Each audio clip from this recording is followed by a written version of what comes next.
felt his loss tremendous. Roberts, commanding officer. His heroic service to his He was a country. great soldier, dedicated friend. Grace of God. It was the telegram no one wanted, the phone call, the visit. The moment from the movie Saving Private Ryan when a mother is told her 3 sons are dead. That was fiction, although based on the true story of the 5 Sullivan brothers killed together on a ship in 1943. This afternoon, their mother's going to be getting all 3 telegrams. It probably happened dozens of times. We know it happened in one small town in the early spring of 1945.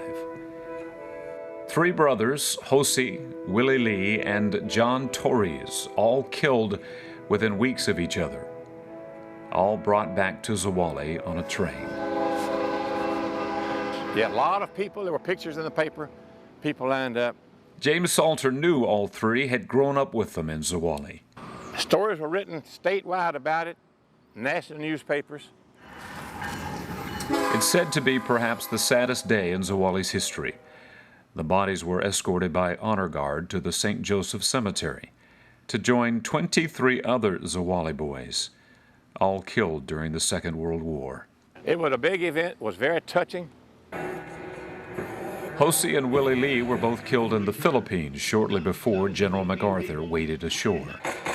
Half a world away, but almost at the same time, John was killed in Belgium, the Battle of the Bulge. He was awarded the Bronze Star. Incredibly, a 4th brother, Ernest, was severely wounded but survived and came home to Zwolle, where he drove a taxi. They're all gone now, the 4 boys, mother and father, all buried here. Almost 500,000 times it happened during that war. A telegram, a phone call, a visit. Korea is a small country, thousands of miles away. But this was not the first, and it will not be the last. Just 5 years after the end of the Second World War, they were visiting homes again, young men again dying in a godforsaken place called Korea. 10 years later, it happened all over again. The car, the chaplain, the men in blue. The place was Vietnam this time. It would happen again in the Middle East, Kuwait, then Afghanistan, Iraq. Where'd he get hit? The World War II guys are all over 90 now. We lose several hundred a day, lost the oldest just last week right here in town.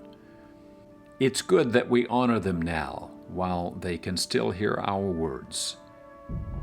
In some ways it started after the horror of the Civil War.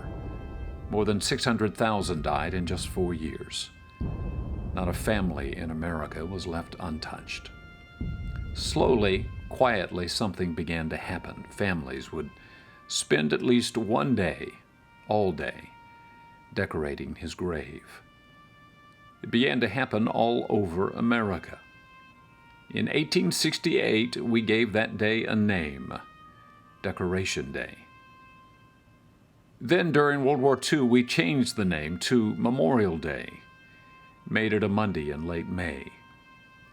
In 1971, it became an official national holiday. So, in the cemetery in Zwolle, where those 3 Torres brothers are buried, and in cemeteries all over America, families will gather again, decorate their graves again, and remember why.